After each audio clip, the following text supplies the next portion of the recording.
មុនរាជរដ្ឋាភិបាលធ្វើទំនើបកម្មវិស័យយោធាមកដឹងកម្ពុជាមានអាវុធអ្វីខ្លះកំឡុងពេលធ្វើសង្គ្រាមជាមួយចៅឈ្លានពានទោះបីជាមានបទឈប់បាញ់ប៉ុន្តែភាពតានតឹងតាមបណ្ដោយព្រំដែនរវាងកម្ពុជាថៃនៅតែស្ថិតក្នុងភាពស្រពិចស្រពិលខណៈពន្លឺសន្តិភាពរវាងប្រទេសក្បែរខាងទាំងពីរហាក់នៅឆ្ងាយដូចជើងមេឃនិងពិបាកស្មានដោយសារតែយោធាថៃឈ្លានពាននៅបន្តមូលបង្កាញ់បង្ខូចលាពណ៌និងចោទកម្ពុជាសពគ្រប់បែបយ៉ាងដើម្បីបំពេញមហិច្ឆតាវិទ្យានិយមរបស់ខ្លួនមានសំណួរជាច្រើនលើកឡើងថាតើកម្ពុជាអាចបង្កើនសមត្ថភាពការពារទឹកដីរបស់ខ្លួនបានកម្រិតណាហើយក្រោយប៉ះទង្គិចជាមួយយោធាថៃពីរលើកកន្លងមកបើមានការឈ្លានពានជុំទី3តើកម្ពុជាអាចបំបាក់មហិច្ឆតាវិទ្យារបស់យោធាថៃបានដែរឬទេមុនឆ្លើយសំណួរទាំងនេះយើងមកដឹងសភាវុធកម្ពុជាមានអ្វីខ្លះកំឡុងពេលផ្ទុះសង្គ្រាមជាមួយចៅឈ្លានពាននរណាក៏ដឹងដែរថាថៃបើកការឈ្លានពានកម្ពុជាឬ Thailand invaded Cambodia first ប៉ុន្តែដើម្បីបានជាសមត្ថកម្មក្នុងការបកស្រាយលើមន្ទិលសង្ស័យរបស់មហាជនយើងត្រូវស្គាល់ពីសមត្ថភាពខ្លួនឯងជាមុនសិនសមត្ថភាពដែល SBM News ចង់លើកយកមកបរិយាយនៅពេលនេះគឺខឿនការពារជាតិដែលមានដូចជាសភាវុធយុទ្ធោបករណ៍កំពុងមានដែលកម្ពុជាអាចយកធ្វើជាកំពែងការពារទឹកដីពីសំណាក់ចៅឈ្លានពានតាមពិតទៅកម្ពុជាប្រើប្រាស់គ្រឿងបរិក្ខារសឹកចម្រុះរួមមានយុទ្ធោបករណ៍សម័យសង្គ្រាមត្រជាក់ពីអតីតសហភាពសូវៀតនិងអាវុធទំនើបខ្លះៗពីប្រទេសចិនក៏ដូចជាគ្រឿងសឹកមួយចំនួនទៀតដែលទទួលបានពីបច្ចឹមប្រទេសប៉ុន្តែនៅមានកម្រិតនៅឡើយថ្ងៃនេះ SBM News នឹងស្រង់យកអាវុធសំខាន់ៗគ្រប់ប្រភេទទាំងអស់ដែលកម្ពុជាមានសម្រាប់ការការពារជាតិជាពិសេសដើម្បីទប់ទល់នឹងការឈ្លានពានរបស់យោធាថៃដោយមិនទាន់រាប់បញ្ចូលសភាវុធថ្មីៗដែលរាជរដ្ឋាភិបាលកម្ពុជាអាណត្តិទី7នៃរដ្ឋសភាកំពុងបញ្ជាទិញយកមកផ្គត់ផ្គង់ឃ្លាំងអាវុធរបស់ខ្លួននាពេលថ្មីៗនេះឡើយដំបូងគេយើងបរិយាយពីរថក្រោះ T55 កម្ពុជានៅតែបន្តប្រតិបត្តិការរថក្រោះប្រយុទ្ធធុនធ្ងន់ T55 ដែលទទួលបានពីអតីតសហភាពសូវៀតនិងចិនរថក្រោះនេះបានប្រឡូកក្នុងសមរភូមិទសវត្សរ៍ឆ្នាំ1940និង50ធ្វើឲ្យវាក្លាយជារថក្រោះដ៏ចំណាស់បំផុតមួយដែលយោធាកម្ពុជានៅបន្តប្រើប្រាស់វាមានប្រព័ន្ធកំភ្លើងធំទំហំ100មីលីម៉ែត្រប៉ុន្តែបើប្រឈមមុខនឹងរថក្រោះ M60 របស់ថៃផលិតដោយសហរដ្ឋអាមេរិកដែលបានកែច្នៃធ្វើបច្ចុប្បន្នភាព T55 របស់កម្ពុជាចាញ់ប្រៀបទាំងកម្លាំងបាញ់កម្រាស់ខែលការពារនិងប្រព័ន្ធគ្រប់គ្រងការបាញ់ប្រហារស្រដៀង T55 ដែររថក្រោះ T54 មួយប្រភេទទៀតបំពាក់ដោយកំភ្លើង100មីលីម៉ែត្រដូចគ្នានិងកម្រាស់ការពារប្រហាក់ប្រហែលគ្នាអ្វីបើវាហួសសម័យប៉ុន្តែនៅតែដំណើរការបានសម្រាប់ការគ្រប់គ្រងកងទ័ពថ្មើរជើងក្នុងប្រតិបត្តិការការពារនិងវាយបកក្រៅពីនេះកម្ពុជាក៏នៅមានរថក្រោះ THEP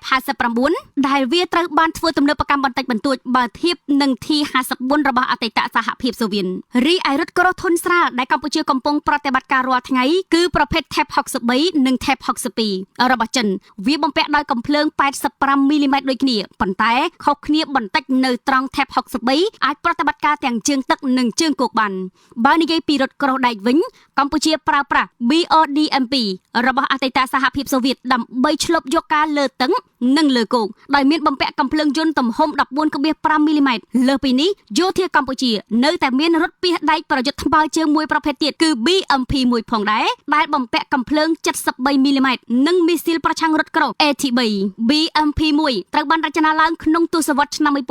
1960មានខែលការពារស្ដើងងាយរងគ្រោះដោយសារកំភ្លើងយន្តធុនធ្ងន់វាអាចដឹកកងទ័ពថ្មើរជើងបាន8នាក់នៅក្នុងសមរភូមិជាក់ស្ដែងវីរៈកងទ័ពកម្ពុជាអាចប្រើ BMP1 ដើម្បីវាយប្រហារលើរថពាសដែកយោធាថៃបានដោយប្រើមីស៊ីលប្រឆាំងរថក្រោះយ៉ាងណាវាមិនអាចទ្រាំទ្រនឹងការបាញ់តទល់ក្នុងរយៈពេលយូរបានឡើយលើពីនេះកម្ពុជាក៏មានរថពាសដែក BTR 60មានកង់8ផងដែរវាមានប្រព័ន្ធការពារស្ដើងបំផុតមិនសូវមានផាសុកភាពនិងមានកំភ្លើងយន្តមួយដើមតែប៉ុណ្ណោះប៉ុន្តែវាអាចរត់លើទឹកបានរថពាសដែក OT64 របស់ប្រទេសឆេកូស្លូវ៉ាគីក៏នៅតែជាកម្លាំងគាំទ្រយោធិនកម្ពុជាយ៉ាងសំខាន់ដែរពួកវាចាស់ប៉ុន្តែនៅតែដំណើរការសម្រាប់ការបម្លាស់ទីរបស់កងទ័ពជាមួយគ្នាកម្ពុជានៅមានរថពាសដែក M113 របស់សហរដ្ឋអាមេរិកមួយប្រភេទទៀតសម្រាប់ប្រយុទ្ធប៉ុន្តែវាមិនអាចទប់ទល់នឹងមីស៊ីលប្រឆាំងរថក្រោះបានទេព្រោះវាចាស់វស្សាប៉ុន្តែសម្រាប់ការដឹកជញ្ជូនកងទ័ពវានៅតែដំណើរការបានធម្មតាចំណែកយានយន្តដឹកជញ្ជូនទូទៅកម្ពុជា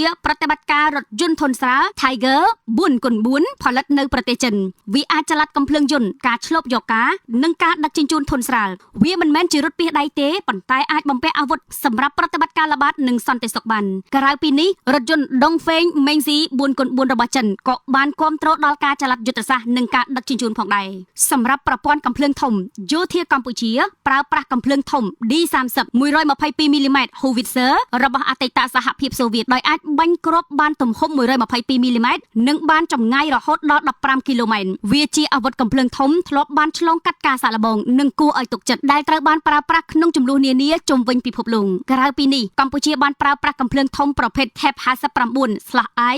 130មីលីម៉ែត្រ Field Gun បាញ់គ្រាប់ទំហំ130មីលីម៉ែត្រវាជាកំភ្លើងធំស៊េរីចាស់ប៉ុន្តែមានប្រសិទ្ធភាពសម្រាប់ការបាញ់បន្តក់ពីចម្ងាយកំភ្លើងធំ ZISB 76មីលីម៉ែត្រ Field Gun របស់អតីតសហភាពសូវៀតនៅតែសំខាន់សម្រាប់កម្ពុជាវាហួសសម័យក្នុងនាមជាកំភ្លើងធំប៉ុន្តែអាចវាយប្រហារលើគោលដៅតូចៗនិងផ្ដល់ការគាំទ្រការបាញ់ផ្ទាល់បានក្រៅពីនេះកម្ពុជាក៏បានទិញកំភ្លើងធំចល័ត155មីលីម៉ែត្រ SAF Propel Howitzer ដ៏ទំនើបរបស់ចិនប៉ុន្តែចំនួនមានកំណត់វាបំពាក់កំភ្លើងទំហំ155មីលីម៉ែត្រអាចបាញ់បានចម្ងាយរហូតដល់53គីឡូម៉ែត្រដោយប្រើគ្រាប់រ៉ុកកែតនាំផ្លូវវាគឺជាអាវុធមានសមត្ថភាពពិតៗដែលថៃខ្លាចរអាលប៉ុន្តែគួរឲ្យស្ដាយកម្ពុជាមិនមានច្រើនទេសម្រាប់ប្រព័ន្ធបាញ់គ្រាប់រ៉ុកកែតកម្ពុជាប្រើប្រាស់ទំហំ122មីលីម៉ែត្រ BM21 Green របស់អតីតសហភាពសូវៀតវាអាចបាញ់ចេញពីបំពង់ចំនួន40ដើមក្នុងរយៈពេល20វិនាទីដើម្បីកំទេចគោលដៅខ្មាំងសត្រូវប៉ុន្តែភាពត្រឹមត្រូវរបស់វាមានកម្រិតទាបជាងនេះទៅទៀតកម្ពុជាក៏ប្រតិបត្តិការប្រព័ន្ធបាញ់គ្រាប់រ៉ុកកែត RM70 ផងដែរដែលជារបស់ប្រទេសឆេកូស្លូវ៉ាគីវាមានសមត្ថភាពស្រដៀងគ្នាទៅនឹង BM21 Green ផងដែរចំណែកប្រព័ន្ធបាញ់គ្រាប់រ៉ុកកែត BM14 និង BM16 ជាប្រព័ន្ធរ៉ុកកែតសូវៀតចាស់ៗនៅតែសំខាន់សម្រាប់វីរៈកងទ័ពកម្ពុជាគួរកត់សម្គាល់ថាកម្ពុជាបានទិញប្រព័ន្ធបាញ់រ៉ុកកែតចម្ងាយឆ្ងាយ PHL-03 របស់ចិនទំហំ300មីលីម៉ែត្រនិងអាចបាញ់បានចម្ងាយរហូតដល់150គីឡូម៉ែត្រវាផ្ដល់ឲ្យកម្ពុជានៅសមត្ថភាពវាយប្រហារយ៉ាងជ្រៅចូលទៅក្នុងទឹកដីថៃប៉ុន្តែកម្ពុជាមិនទាន់បញ្ចេញអត្តកើមួយនេះនៅឡើយទេកំឡុងពេលថៃឈ្លានពានកាលពីពេលកន្លងទៅថ្មីៗនេះបន្ថែមលើនេះកម្ពុជានៅតែមានកំភ្លើងត្បាល់ផ្សេងៗរួមមានទំហំ82មីលីម៉ែត្រ120មីលីម៉ែត្រនិង160មីលីម៉ែត្រសម្រាប់ប្រព័ន្ធការពារដែនអាកាសកម្ពុជាប្រតិបត្តិការកំភ្លើងប្រឆាំងយន្តហោះធុន ZPU-1 ZPU-2 និង ZPU-4 ដែលមានបំពាក់កំភ្លើងយន្តធុនធ្ងន់ទំហំ 14.5 មីលីម៉ែត្រវាមានសមត្ថភាពប្រឆាំងឧទ្ធម្ភាគចក្រនិងយន្តហោះដែលហោះហើរទាបៗយោធាកម្ពុជាក៏នៅមានកំភ្លើងប្រឆាំងយន្តហោះ S-60 57មីលីម៉ែត្រប៉ុន្តែវាហួសសម័យទៅហើយក្នុងការប្រឆាំងយន្តហោះចម្បាំងទំនើបនាពេលបច្ចុប្បន្នយ៉ាងណាវាអាចវាយប្រហារលើឧទ្ធម្ភាគចក្រនិងដ្រូនបានម្យ៉ាងវិញទៀតយោធាកម្ពុជាមានប្រព័ន្ធប្រតិបត្តិការមីស៊ីលការពារអាកាសចល័តស្ពាយលើស្មាផលិតដោយចិនរួមមាន FN-16 FN-5 និង QW-3 មីស៊ីលស្ពាយលើស្មាទាំងនេះផ្ដល់ឲ្យកងទ័ពថ្មើរជើងកម្ពុជានៅសមត្ថភាពក្នុងការបាញ់ទម្លាក់ឧទ្ធម្ភាគចក្រនិងយន្តហោះរបស់ថៃដែលហោះទាបៗមីស៊ីលស្ពាយលើស្មានេះគឺជាចុតម៉ាយគំរាមកំហែងដល់ឧទ្ធម្ភាគចក្រថៃប៉ុន្តែវាគ្មានសមត្ថភាពតតែសោះនៅពេលជួបបក្សីស្លាប់ដែក4ប្រភេទដែលយោធាថៃប្រើកំឡុងពេលឈ្លានពានកម្ពុជានាពេលកន្លងមកសូមជម្រាបថាកម្ពុជាក៏បានទិញប្រព័ន្ធមីស៊ីលការពារអាកាសកម្រិតមធ្យម KS-1C ឬ Kaisan 1C របស់ចិនផងដែរ KS-1C អាចវាយប្រហារលើយន្តហោះក្នុងរយៈកម្ពស់មធ្យមបានប៉ុន្តែសម្រាប់កងទ័ពអាកាសកម្ពុជាខ្វះខាតយន្តហោះចម្បាំងជាក់ស្ដែងកម្ពុជាមានតែយន្តហោះដឹកជញ្ជូន VIP Airbus A320 យន្តហោះដឹកជញ្ជូន Yin MA60 ផលិតដោយចិននិងយន្តហោះប្រើប្រាស់ទូទៅ Harbin Y12 សម្រាប់ការផ្លាស់ទីបរិក្ខារសឹកនិងយោធាតែប៉ុណ្ណោះប៉ុន្តែវាមិនមែនជាយន្តហោះចម្បាំងសម្រាប់ធ្វើការប្រយុទ្ធជាមួយសត្រូវនោះទេម្ល៉េះហើយកងទ័ពអាកាសកម្ពុជាមិនអាចប្រជែងនឹងឧត្តមភាពផ្លូវអាកាសជាមួយយោធាថៃបានឡើយដែលនេះជាចំណុចខ្សោយធំបំផុតរបស់កម្ពុជាអ្វីបើគ្មានយន្តហោះចម្បាំងកម្ពុជាអាចប្រតិបត្តិការឧទ្ធម្ភាគចក្រដឹកជញ្ជូន MI-17 រចនាដោយអតីតសហភាពសូវៀតសម្រាប់ចល័តទ័ពនិងស្បៀងផ្គត់ផ្គង់ក្រៅពី MI-17 កម្ពុជាក៏នៅមានយន្តហោះ Harbin Z9 ផងដែររីឯវិស័យកងទ័ពជើងទឹកយោធាកម្ពុជាប្រតិបត្តិការទូកល្បាតប្រហែល19គ្រឿងប៉ុន្តែការល្បាតឆ្នេរសមុទ្រនៅមានកម្រិតនៅឡើយថ្មីនេះកម្ពុជាទើបតែទទួលបាននាវាចម្បាំងប្រភេទ 056C ពីប្រទេសចិនចំណែកកងទ័ពថ្មើរជើងកម្ពុជាប្រើកំភ្លើង THEP 56របស់ចិនដែលចំ ចម្លងពីកំភ្លើង AK-47 របស់សូវៀតកំភ្លើងយន្ត PKM Machine Gun កំភ្លើង RPG-7 ដែលខ្មែរហៅថាត្រយងជែកកំភ្លើង B10 និង B11 Recoil Rifle គួរបញ្ជាក់ថាថ្មីបើយោធាកម្ពុជាមានអាវុធយុទ្ធភ័ណ្ឌច្រើនប្រភេទក៏ដោយប៉ុន្តែសមត្ថភាពវាយប្រហារនៅមានកម្រិតនិងហួសសម័យភាគច្រើនបំផុតបើធៀបនឹងប្រទេសចោលឈ្លានពានដូចជាថៃនោះក៏ព្រោះតែរាជរដ្ឋាភិបាលកម្ពុជាអាណត្តិមុនបានខិតខំពង្រឹងល្បឿនខឿនសេដ្ឋកិច្ចជាតិនិងអភិវឌ្ឍហេដ្ឋារចនាសម្ព័ន្ធនានាក្រោយការបញ្ចប់សង្គ្រាមស៊ីវិលនៅក្នុងប្រទេសដោយទុកការអភិវឌ្ឍវិស័យយោធានៅពេលក្រោយដែលឡែករាជរដ្ឋាភិបាលបច្ចុប្បន្នបានធ្វើការផ្លាស់ប្ដូរគោលនយោបាយរបស់ខ្លួនបន្ទាប់ពីមានការឈ្លានពានពីប្រទេសជិតខាងពេលនេះមានការបញ្ជាទិញសភាវុធថ្មីៗមកជំនួសសភាវុធចាស់ៗដើម្បីពង្រឹងខឿនការពារជាតិទាំងដែនគោកដែនទឹកនិងដែនអាកាសរបស់ខ្លួនឲ្យកាន់តែរឹងមាំឡើងវិញ